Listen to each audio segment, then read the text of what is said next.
I can still taste the bile rising in my throat when I saw that message pop up on his phone. Last night was amazing. Love you. Not from some stranger, but from her. My girlfriend of 2 years texting my roommate while I was pulling all-nighters to save money for her birthday surprise. I thought about ending everything that night, but what I did next completely transformed my life in ways they never saw coming. I trusted them both with my entire life, my future, my secrets, my deepest fears.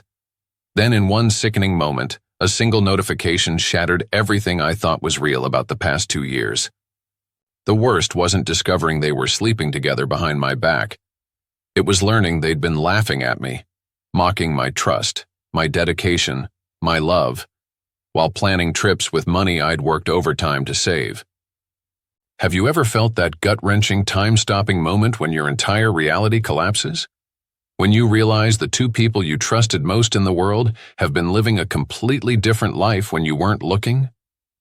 Keep watching to see how I turned the most devastating betrayal imaginable into the catalyst that launched me far beyond anything they or I ever thought possible. Sometimes your lowest moment becomes the foundation for something extraordinary. I'm Ethan, mechanical engineering student at UCLA with big dreams and a bigger work ethic. The reliable one in any group, the planner, the guy who'd stay up all night helping friends study, then ace his own exams the next morning. The loyal boyfriend who never even looked at another girl for 2 years. Because I thought what we had was worth protecting. Zara walked into my life during sophomore year, communications major with ambitious plans to revolutionize digital media. Eyes that crinkled when she laughed, hair always smelling like coconut shampoo. The kind of sharp intelligence that made every conversation an adventure. She was interviewing me for the campus newspaper about our engineering team's solar car competition win. I was nervous, dropping notes, stumbling over technical terms I normally understood perfectly. She made it easy, drawing out the best parts of our project, making me sound smarter than I felt. Later, she confessed she'd spent hours researching engineering concepts the night before just to keep up with the interview. That dedication, that's when my heart first tilted toward her. Our first real date was at this tiny Vietnamese restaurant tucked between a laundromat and a record store off campus. I still remember her wearing this emerald green top that made her eyes look impossibly bright under the string lights. She got faux broth on that shirt when laughing at one of my terrible jokes. Instead of being embarrassed, she snorted while laughing, then laughed harder about the snort. That utterly unguarded moment, that's when I started falling in love. Then there was Kai, Hawaiian-born business major with an entrepreneurial spirit that seemed to magnetize opportunity. My roommate since our random freshman year assignment, the guy who taught me to surf on weekend trips to Santa Monica, who stayed up reassuring me when I bombed my first major exam, who helped me build the courage to actually ask Zara out after weeks of indecision. "Bro, she's been making excuses to come to our apartment for 3 weeks," he said. "Either ask her out or I'm staging an intervention." He wasn't just a roommate, he was the brother I never had. Last Christmas, the three of us couldn't afford to fly home, so we created our own holiday tradition. I surprised Zara with a vintage record player she'd been eyeing for months, saving up by tutoring freshmen in calculus. The way her eyes welled up, the genuine shock followed by tears of joy. That memory had been so precious to me. That same night, the three of us made our traditional holiday hot chocolate with too much whipped cream and cinnamon, marathoned terrible Hallmark Christmas movies, and threw popcorn at the screen during predictable plot twists. Kai took a photo of Zara and me, cocoa mustaches and all, her head on my shoulder, my arm around her. That picture became my phone background for months. Looking back, I wonder if he was already planning to take her from me even then. For Zara's upcoming 22nd birthday, I'd been saving for something truly special. A weekend at this stunning cliffside boutique hotel in Santa Barbara she'd gasped at when we drove past during a day trip last summer. "Imagine waking up to that ocean view," she'd whispered, squeezing my hand. I picked up extra tutoring gigs, cut back on lunches, sold my gaming console, worked weekend shifts at the engineering lab. Anything to afford those ocean view rooms that cost more per night than my monthly rent. I had the whole weekend planned.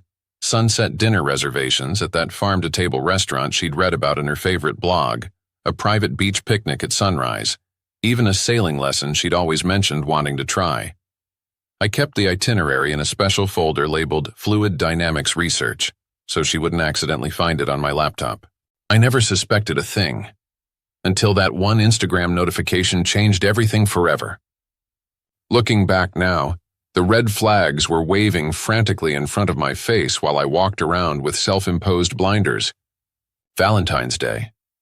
That's when the subtle shift began, though I couldn't see it then. Zara had a major project deadline, so we planned to celebrate February 16th instead. I'd reserved a table at her favorite sushi place, bought tickets to a photography exhibition she'd mentioned wanting to see. An hour before I was supposed to pick her up, my phone buzzed. Group emergency meeting. Someone's part of the project is completely unusable.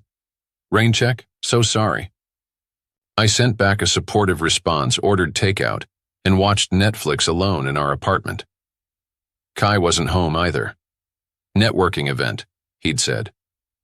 By mid-March, these cancellations had become our new pattern.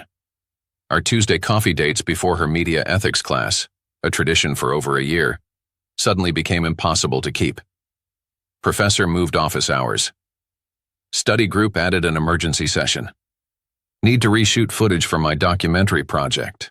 I believed every excuse because why wouldn't I? Trust was the foundation of everything we had. April 10th is burned into my memory. I had a rare afternoon free and surprised Zara at her apartment with lunch from her favorite Mediterranean place. When she opened the door, she seemed almost irritated to see me. Her hair was done differently, a sleek, straight style I'd never seen before. She normally wore it naturally curly. Just trying something new, she said when I complimented it. Throughout lunch, her phone kept lighting up with notifications she'd quickly dismiss. When I asked about her weekend plans, her answers were vague, distracted. She barely touched the falafel she usually devoured. As I was leaving, I hugged her goodbye, breathed in, and caught the distinct scent of cologne. Not perfume, cologne. When I mentioned it, she laughed too quickly. Oh, I was helping my project partner with his interview skills this morning. Must be his. April 23rd. I was chatting with Zara's roommate Jessie while waiting for Zara to get back from class. I mentioned something about Zara spending the weekend at her parents' house in San Diego. Jessie gave me an odd look. Is that what she told you? Then, seeing my confusion, quickly backtracked. Yeah, right, she mentioned that, I forgot. That night, I came home to find Kai trying on a new button-down shirt I'd never seen before. Not just nicer than his usual style, but exactly the kind of fitted blue shirt Zara had once pointed out in a store window, saying how good that shade would look on a guy with Kai's complexion. Date tonight? I asked casually. Nah, business mixer downtown, he replied, not meeting my eyes in the mirror. First impressions matter in networking. The changes in Kai were just as telling as Zara's shifting behavior. New clothes appeared in his closet. Expensive cologne replaced his usual body spray. Suddenly concerned about his diet and hitting the gym religiously. Coming home at odd hours. Taking calls in his bedroom with the door closed. May 5th. I came home early from my fluid dynamics lab. Professor had a family emergency and found one of Zara's signature scrunchies on our bathroom counter. The burgundy velvet one I'd given her for Christmas. Oh, she left it here when you guys were watching movies last week, Kai said, a little too quickly. We hadn't watched movies at our place in over a month. Zara had been too busy with projects. May 12th. My lab partner Miguel pulled me aside after class. Hey man, I saw Zara yesterday at Figaro Cafe with some guy. They seemed close. He hesitated. Probably nothing, but they were holding hands across the table. I thought you should know. I immediately brushed it off. Must be her project partner or something, I said. Miguel's face said he didn't believe it, but he dropped it, squeezing my shoulder. May 15th. I noticed Kai's credit card statement on the kitchen counter. A charge for 2 movie tickets on a Tuesday night, the same Tuesday he'd told me he had a mandatory business club meeting. A dinner charge at Zara's favorite sushi place the following week. when she'd told me she was having dinner with her study group. I started connecting dots I'd been deliberately ignoring. The matching emergencies that canceled our plans, the new cologne, the scrunchie, Miguel's sighting, the credit card charges. I convinced myself I was being paranoid, letting insecurity about graduation and job hunting cloud my judgment, creating problems where none existed because I was stressed about finals. God, I was so blind. Then came that weekend when Zara said she'd be visiting her parents in San Diego, and Kai mentioned a business networking retreat in Santa Barbara. The same Santa Barbara where I'd been planning to take Zara for her birthday. Something cold settled in my stomach, something that demanded answers. The apartment felt empty in a way it never had before that Saturday afternoon. Zara had left Friday evening for her supposed family visit, kissing me goodbye with what now seemed like suspicious quickness. "Don't work too hard on your project this weekend," she'd said, not quite meeting my eyes. Kai had departed that morning with a duffel bag and an unusually expensive-looking weekend bag. "Don't wait up, bro. These networking events always run late, and we're doing some team-building ocean kayaking tomorrow." A casual fist bump as he left, like everything was normal. I was alone with my failing senior project, a sustainable water filtration system that kept showing inconsistent results in efficiency tests. After hours of recalibration and frustration, my laptop died mid-calculation. The charger had been fraying for weeks, held together with electrical tape that finally surrendered. Kai had the same MacBook model. We'd borrowed each other's stuff without asking hundreds of times. That's how comfortable our friendship had been. I went to his room for his charger, thinking nothing of it. His desk was its usual organized chaos. Business textbooks, protein bar wrappers, highlighted articles about startups, the vision board of companies he wanted to work for someday. And there, beside his wireless charger, was his phone. In 2 years, I'd never seen Kai without his phone. "It's basically my external brain," he always joked when I teased him about his attachment to it. The fact that he'd forgotten it seemed impossible, unless he'd been distracted by something more important. As I reached for the charger, his phone screen lit up with a notification from Zara. The preview snippet hit me like a physical blow. "Last night was amazing. Can't wait to see you again when Ethan's at his conference next."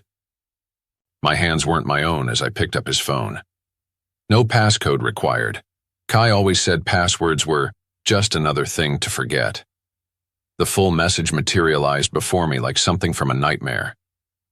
"Last night was amazing. Can't wait to see you again when Ethan's at his conference next week. Still feel bad about using his Santa Barbara money for our weekend. But you're right. We deserve it. Love you, Z. Love you, Z." 3 words that demolished everything I thought I knew about my life. 3 words that turned the past 2 years into an elaborate joke at my expense. I sat on his bed, physically unable to move, scrolling through months of messages. Photos of them together when I thought she was at the library. Plans they'd made around my schedule. Screenshots of my texts to her that they'd laughed about. April 18th, Kai to Zara. "He's so clueless. Literally walked in with your lipstick on my neck and he didn't notice." May 7th, Zara to Kai. "Just told E I'm having dinner with classmates. Pick me up at 7? Wear that blue shirt I love." May 10th, Kai to Zara. "He just showed me the Santa Barbara itinerary he's planning for your B-Day. Guy's working double tutoring shifts to afford it. Almost feel bad." Zara to Kai. "We'll make better use of that ocean view." Something broke inside me. I barely made it to the bathroom before violently throwing up, my body physically rejecting the knowledge, the betrayal.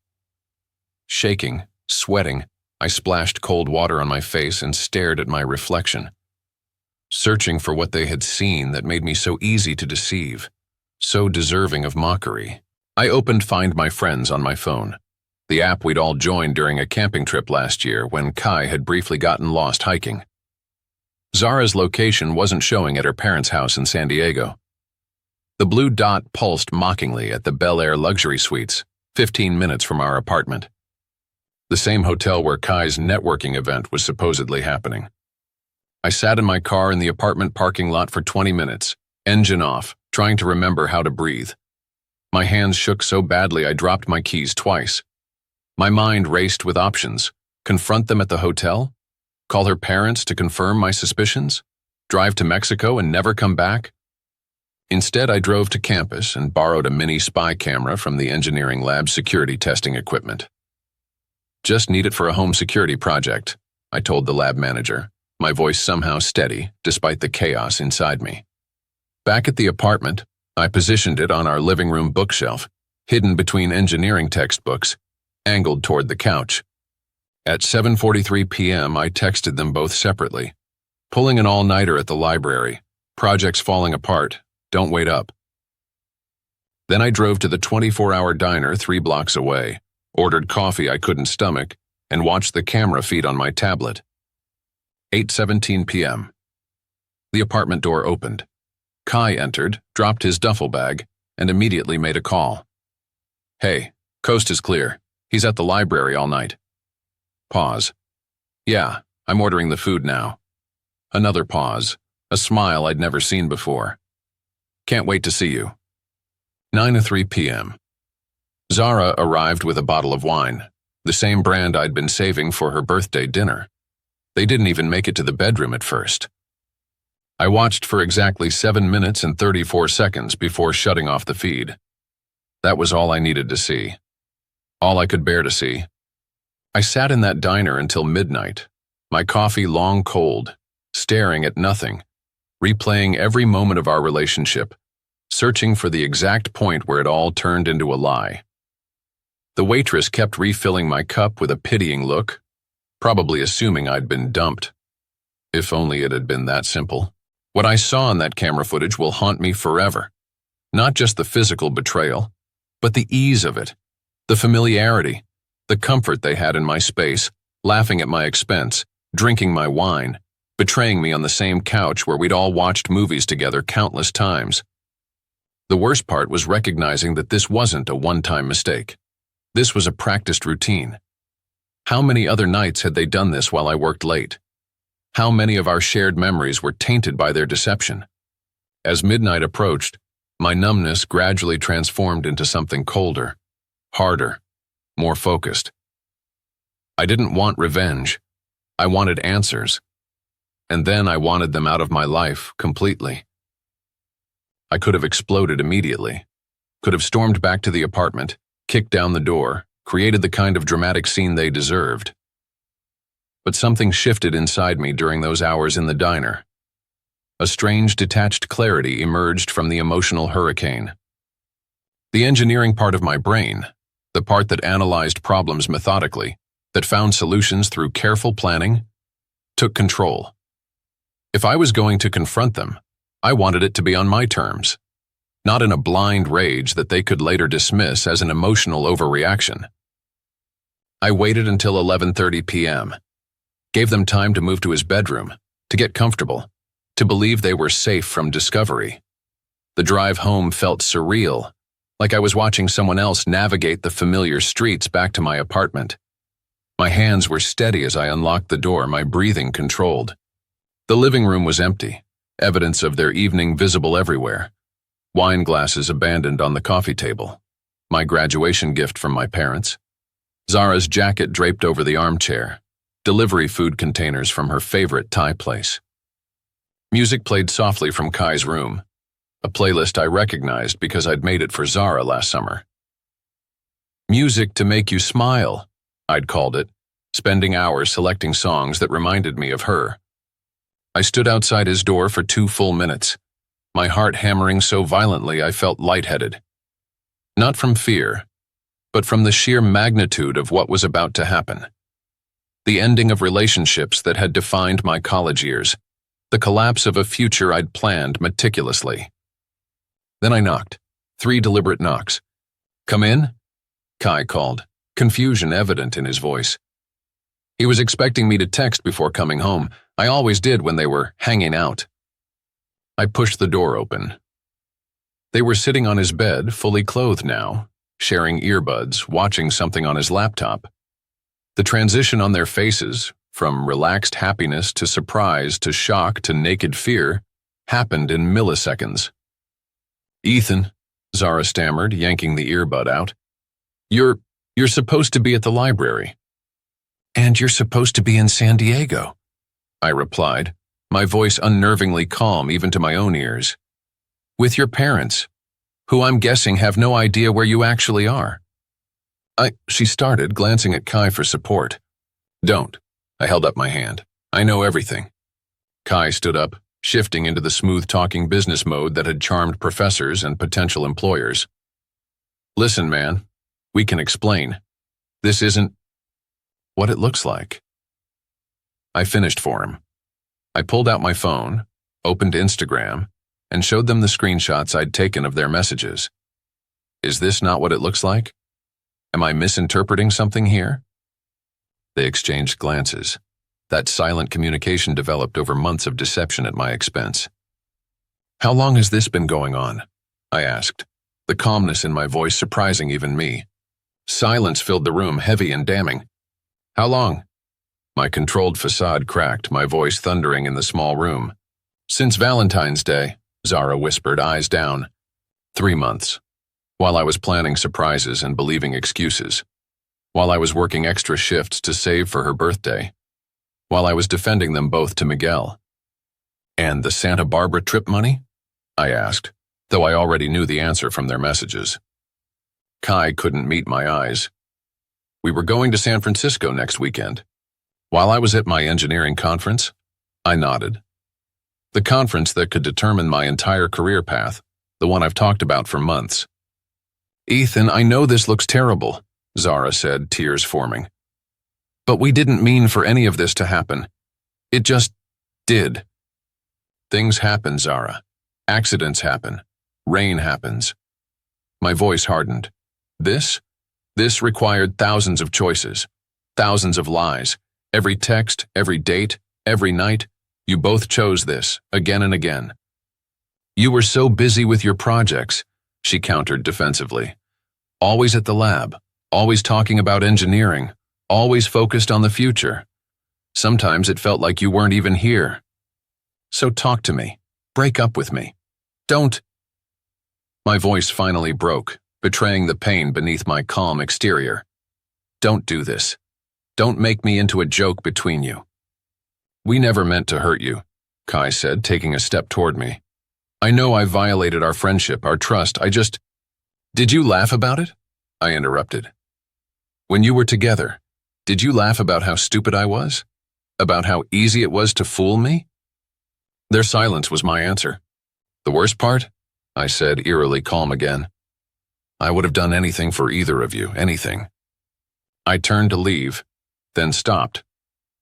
Pulled out my phone once more and played 10 seconds of the footage from my hidden camera.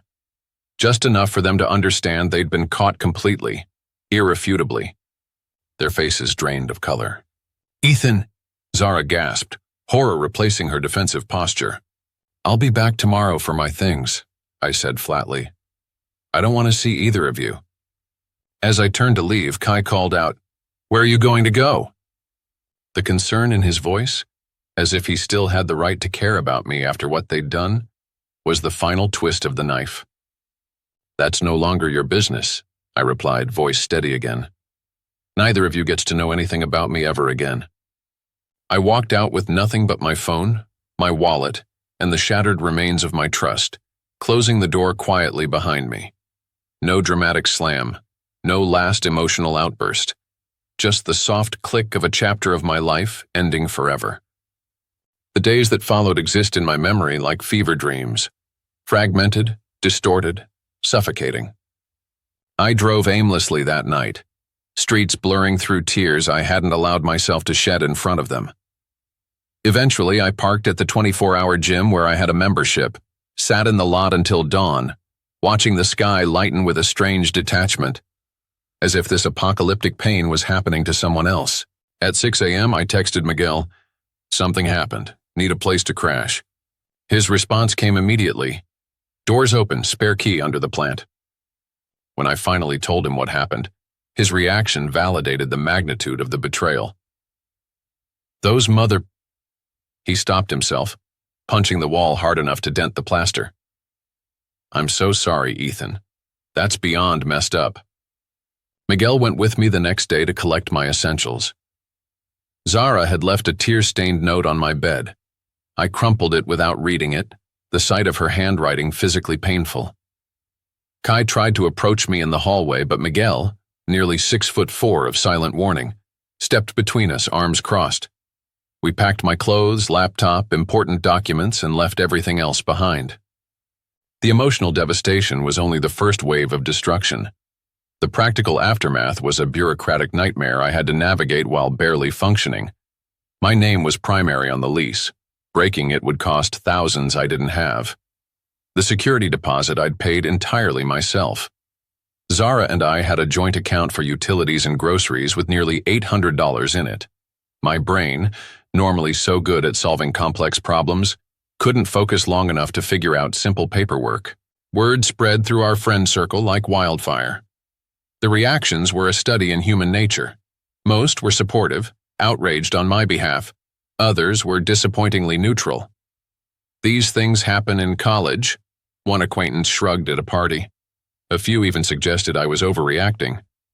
"It's not like you were married," a girl from our extended group said, as if commitment only counted with legal documentation. I stayed on Miguel's couch for 2 weeks, sleeping in disconnected 2-hour bursts, eating only when he physically put food in front of me. My phone buzzed constantly with their messages until I blocked both numbers. I deleted all social media apps after seeing a mutual friend's post with them both tagged at a campus event. One night, after a particularly brutal day of trying to focus on finals while my life imploded, I found myself sitting on the edge of Miguel's bathtub at 3 a.m., a bottle of tequila half empty beside me, scrolling through photos of the three of us from better days. Happy, connected, all lies. I deleted every picture, then blocked both their numbers again when they tried reaching me from new phone numbers, then deactivated all my social media accounts completely. The academic consequences were immediate. I failed my thermodynamics final spectacularly, a class I'd been acing all semester. Professor Chen, who'd written my recommendation letter for the engineering conference, called me into his office. "This isn't like you, Ethan," he said, concern evident as he pointed to my test score. "You know this material cold. I've seen you explain these concepts to other students." Something about his genuine concern, so different from the betrayal I'd experienced, broke through my carefully constructed numbness. I told him everything, words pouring out like a dam breaking. His response surprised me. Not the engineering professor reaction I expected, clinical analysis, logical solutions, but the human one I needed. "Take the makeup exam next week," he said simply. "Some things are more important than academics. Even I know that." He paused. "And Ethan? Don't let their poor character define your future." The conference was in 10 days, the conference where student engineers presented to industry leaders, where internships and careers were launched, the conference I'd been preparing for all semester. I almost didn't go, almost let them take that from me too. The night before I was supposed to leave, I hit rock bottom. Sitting on Miguel's fire escape at midnight, legs dangling 9 stories up, staring at the city lights blurring through exhausted eyes, I called my older sister Lily, waking her up in Chicago. "I don't know who I am anymore," I admitted, my voice finally breaking completely. Everything I thought was real wasn't. "I don't know how to trust anyone again." Her response changed everything. "Then build someone new, someone stronger, someone they don't get to touch." I looked down at the street below, the dizzying drop momentarily tempting in its finality. Then I looked up at the stars, barely visible through LA's light pollution, but still there, constant despite everything. I could have fallen apart completely. Instead, I decided right there on that fire escape to do something they never expected. I realized I could let this break me permanently, or use it as the foundation to rebuild myself from scratch, not as a reaction to their betrayal, but as an evolution beyond who I'd been before. First, I needed stability. Miguel's couch wasn't sustainable, and his small apartment wasn't designed for 2 people. With graduation weeks away, campus housing was impossible. I found a tiny studio apartment in Koreatown, Objectively a closet with a bathroom attached in a building with questionable security. But it was mine. No roommates, no betrayal. I took weekend shifts at the campus maker lab to afford the security deposit. The next challenge was the engineering conference in San Diego. My presentation on sustainable water filtration systems for developing countries had been my passion project, but now it felt hollow, disconnected from the person I was becoming. The night before leaving, I sat in my new barren apartment surrounded by unpacked boxes and made a decision. I scrapped the entire presentation. While Zara and Kai were enjoying their San Francisco weekend with my money, I rebuilt my project from the ground up. The original had been technically sound but safe. The new version was radical, integrating personal experiences from my volunteer work in Guatemala with cutting-edge engineering approaches. It was raw, authentic, and unlike anything I'd done before. I worked through the night, fueled by a strange new energy born from having nothing left to lose. When I presented to the room of industry professionals the next day, I wasn't performing for approval or validation. I was sharing a vision I genuinely believed in. My hands didn't shake. My voice didn't waver. The desperation to impress had been replaced by something more powerful, the freedom of authenticity. Afterward, a woman in a crisp suit approached me. Ethan King, Daria Novak, Tesla Engineering Division. That was the most compelling student presentation I've seen in years. Are you considering internship options? That conversation was the first building block of my new life. I channeled everything, the anger, the humiliation, the grief, into systematic self-reinvention. Physical transformation came first. I couldn't sleep anyway, so I started hitting the gym at 5 a.m. daily. Not for aesthetic reasons, but because exhausting my body was the only way to quiet my mind. The physical discipline created a structure when everything else felt chaotic. By week 3, the staff knew me by name. By week 6, I could complete routines that had seemed impossible before. The physical changes were noticeable, but the mental discipline mattered more. Academic redemption followed. I took Professor Chen's makeup exam and scored higher than my previous best.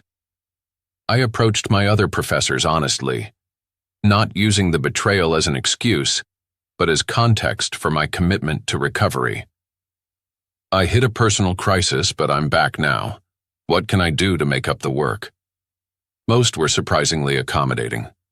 I joined the engineering mentorship program I'd always been too busy for, guiding freshmen through their first design challenges. Teaching others reinforced my own knowledge and connected me with students who knew nothing about my personal drama, who just saw me as the competent senior who could explain difficult concepts clearly. I deleted Instagram where their betrayal was documented, but created a professional LinkedIn profile and GitHub account, meticulously documenting my projects. The coding skills I'd picked up from necessity, automating data collection for my water filtration system, turned out to be marketable on their own. When another engineering student asked if I could help optimize his app prototype, I discovered I had a talent for user interface design, the intersection of technical function and human experience. That side project led to 3 more, building a portfolio beyond my mechanical engineering foundation. Professor Chen connected me with the university's therapy services, something I would have dismissed before as unnecessary. 6 sessions in, my therapist asked a question that struck me. What would you do with your life if this betrayal had never happened? I realized I'd been defining myself by their actions, running away from the pain rather than towards something meaningful. My transformation couldn't just be a reaction to betrayal. It needed to be a movement toward an authentic future. I graduated without attending the ceremony, couldn't face seeing them. But Miguel brought me my diploma and we celebrated at a dive bar near my new apartment. His toast, simple but perfect. To building something better. The Tesla internship application process was rigorous. Multiple interviews, technical assessments, design challenges. When they asked about my unconventional approach at the conference, I was honest. A personal crisis forced me to rebuild everything from scratch. I learned that sometimes starting over creates something stronger than incremental improvements. The acceptance letter arrived with a signing bonus that was triple what my classmates received for their entry-level positions. I didn't feel vindication. I felt freedom, financial security to move forward completely. I wasn't healing for revenge, I was healing for me. But sometimes life delivers justice on its own timetable. 8 months after the discovery, January of the new year. Tesla was sponsoring an engineering innovation summit at UCLA, and as a fellowship recipient, I was invited to speak about my water filtration project's progress. My life had transformed completely. I'd moved to a proper apartment in a safer neighborhood. Started a promising relationship with Imani, a brilliant environmental engineer I'd met through the fellowship program. Someone who valued honesty above all else, who knew my full story before our first date. The betrayal had scarred me but no longer defined me. The trust issues lingered, but therapy and Imani's patient understanding were slowly rebuilding my capacity for vulnerability. The summit was held in the same engineering building where I'd spent most of my college years. Walking those halls felt like visiting a past life, familiar yet distant, like reading someone else's memoir. I wore a tailored suit, part of my new professional wardrobe, a far cry from the hoodies and jeans of my student days. My presentation was scheduled for 2 p.m., but I arrived early to meet with other Tesla engineers and hear the keynote speaker. I was reviewing my notes in the lobby when I saw them, not together, on opposite sides of the room. Zara spotted me first. She'd lost weight, her usually perfect hair pulled back carelessly. Her expression shifted from surprise to something more complicated: regret, shame, longing, emotions I once would have analyzed obsessively, but now merely noted with detached curiosity. Kai saw me moments later as he turned from a conversation with a former classmate. He froze mid-sentence, then quickly looked away, shoulders hunching slightly as if trying to make himself smaller. I excused myself from the Tesla colleagues I'd been speaking with and stepped outside to the courtyard. The same courtyard where Zara and I had shared countless lunches, where Kai and I had practiced presentations for classes. I needed air, space to process this unexpected collision of past and present. They followed separately, minutes apart, like a carefully choreographed dance to avoid encountering each other. The tension between them was palpable. Clearly, whatever had begun in betrayal hadn't ended happily. Kai approached first. The confident swagger that had once defined him was gone. He looked smaller somehow, diminished, shadows under his eyes, his designer clothes slightly rumpled. "Ethan," he started, his voice rough. "I didn't know you'd be here." "Fellowship presentation," I said simply, neither cold nor warm, just factual. "Tesla, right? I saw it on—" He stopped himself. "Someone mentioned it. Congratulations." I nodded, waiting, not offering anything to ease this moment for him. "I don't expect forgiveness," he continued, hands fidgeting with his phone case. I need you to know I'm sorry. Not just for what we did, but for who I was. I lost my best friend, my moral compass, everything good in my life. I learned later through mutual acquaintances that his academic dishonesty, plagiarizing a major business proposal, had been discovered 2 months after our confrontation. Academic probation, rescinded job offers. His father's connections eventually landed him an entry-level position well below his qualifications and ambitions. "Are you still with her?" I asked, the first question that felt important enough to voice. He shook his head, a bitter smile forming. "We lasted 2 weeks after you found out. It wasn't—" He trailed off, searching for words. "Real?" I finished, not unkindly, just naming the obvious. "Nothing about it was real," he admitted, looking at the ground. "Just selfish and destructive. We destroyed something real for something that was just excitement and ego." He paused. "I'm in a 12-step program now. Making amends is part of the process. But I know some things can't be fixed." As Kai walked away, shoulders still hunched, Zara approached cautiously from the opposite side of the courtyard. She'd clearly waited for him to leave, watching our interaction from a distance. "You look good, Ethan," she said softly, her voice bringing a strange echo of feelings. Not pain exactly, more like the memory of pain. "The Tesla Fellowship. That's incredible. I always knew you were meant for something important." Thank you, I replied, surprised to discover I felt nothing substantial for her now. No anger, no love, just a hollow recognition of someone who had once mattered enormously. We broke up right after, she volunteered, crossing her arms protectively across her chest. It was a mistake from the beginning. A horrible mistake. And yet you made it. Every day, for months.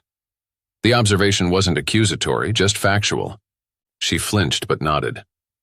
I've been trying to reach you to apologize properly. I changed my number, I said. Changed everything. I can see that. Her eyes were sad, scanning my face as if memorizing it. I really am sorry, Ethan. Not just for getting caught, but for what we did to you. You deserved so much better. I surprised myself with my response. Thank you both. Her confusion was evident. For what? The betrayal pushed me to become someone I never knew I could be, I explained, the truth of it resonating within me. If you hadn't done what you did, I might never have found out what I'm actually capable of. I meant it. Their betrayal, as devastating as it was, forced me to rebuild myself from nothing. And the foundation I constructed was stronger, more authentic than before. I'm transferring to NYU for my master's program, she said after a moment. Journalism, fresh start. She hesitated. Is there someone new? Yes, I answered simply. Someone who values honesty. She nodded, tears forming. You deserve that. I'm glad you found it. As I walked back inside to prepare for my presentation, I realized something profound had shifted. I was genuinely grateful. Not for the pain they caused, but for the strength I found in overcoming it. The person I had become would never have existed without that crucible of betrayal. My phone buzzed with a text from Imani. Crush that presentation. Dinner after to celebrate. Love you. I smiled, typing back. Love you too. See you at 6. Those same 3 words, love you too, once shattered my world when discovered on another's phone. Now they were rebuilding it, one honest exchange at a time. That's the thing about catastrophic betrayal. It either destroys you permanently or forces you to rebuild something stronger than existed before. The people who hurt you don't define your worth. Your response to pain defines your future. Looking back now, I see the warning signs I missed with painful clarity. The sudden password changes on Zara's phone. Kai's unexplained absences and new wardrobe. The defensive reactions when I asked innocent questions. The way they always sat a little too close during movie nights, their knees touching when they thought I wasn't looking. During my darkest days, my therapist shared something that finally helped me sleep. Their behavior says everything about their character and nothing about your value. That simple reframing shifted my entire perspective. I wasn't betrayed because I was inadequate or unworthy of loyalty. I was betrayed because they were incapable of honesty and integrity, a fundamental character flaw that had nothing to do with me. If you're going through something similar, that earth-shattering moment when trust collapses, here's what actually helped me survive and eventually thrive. Complete severance is essential. In the digital age, cutting contact means more than avoiding physical encounters. It means removing every digital pathway to them. Social media connections, email access, phone numbers, mutual app accounts, everything. Every notification, every accidental glimpse sets back your healing. When I found myself staring at Zara's Instagram at 2 a.m., torturing myself with new photos of her life continuing without me, Miguel physically took my phone and deleted the app. That forced disconnection was the first step toward mental freedom. Redirect your pain into purposeful action. During those first sleepless weeks, I built the framework for 3 different engineering projects between midnight and dawn. The pain wasn't gone, but it became fuel rather than poison. As my therapist explained, trauma creates energy in the body. You can let it destroy you from within, or you can channel it outward into creation. My water filtration project that impressed Tesla wasn't just technically innovative. It was emotionally alchemical, transforming betrayal into something that could help communities access clean water. Rebuild your support network intentionally. The friends who said these things happen, or you'll find someone else, weren't bad people, but they weren't my healing community. I found strength in relationships with people who understood the magnitude of what had happened without requiring me to constantly revisit it. Miguel, who drove me to therapy appointments without commentary and knew when to talk and when to just exist beside me in silence. Professor Chen, who saw my potential beyond my pain. My sister Lily, who reminded me who I was before the betrayal and who I could become after. Allow yourself to grieve properly. For weeks, I tried to logic my way through betrayal, analyzing it like an engineering problem with a technical solution. My breakthrough came when I finally allowed myself to feel the full spectrum of loss, sobbing in my car outside the gym at midnight, playing our songs on repeat until they lost their power, writing letters I would never send. As my therapist explained, emotion processed is emotion that eventually passes. Emotion suppressed is emotion that controls you. Remember that their choices reflect their character, not your worth. When Zara blamed my dedication to my education for her betrayal, I initially internalized it. Maybe I had been too focused on my future. The truth was simpler. People of integrity communicate problems. They don't betray them. Their weakness wasn't my failure. Today, my life bears little resemblance to what I'd planned before that fateful Instagram notification. The fellowship at Tesla has opened doors I never imagined possible. My relationship with Imani is built on a foundation of radical honesty. She knows my full story and has helped me learn to trust again, slowly and deliberately. My new friends know about my past, but don't define me by it. Sometimes the worst betrayal can lead to your greatest transformation. I still have that camera footage stored in a password-protected folder. I haven't watched it since that night, but I've kept it as evidence. Not of their betrayal, but of my resilience. Someday soon, I'll delete it. Not because I've forgotten, but because I no longer need reminders of how far I've come. The most powerful realization?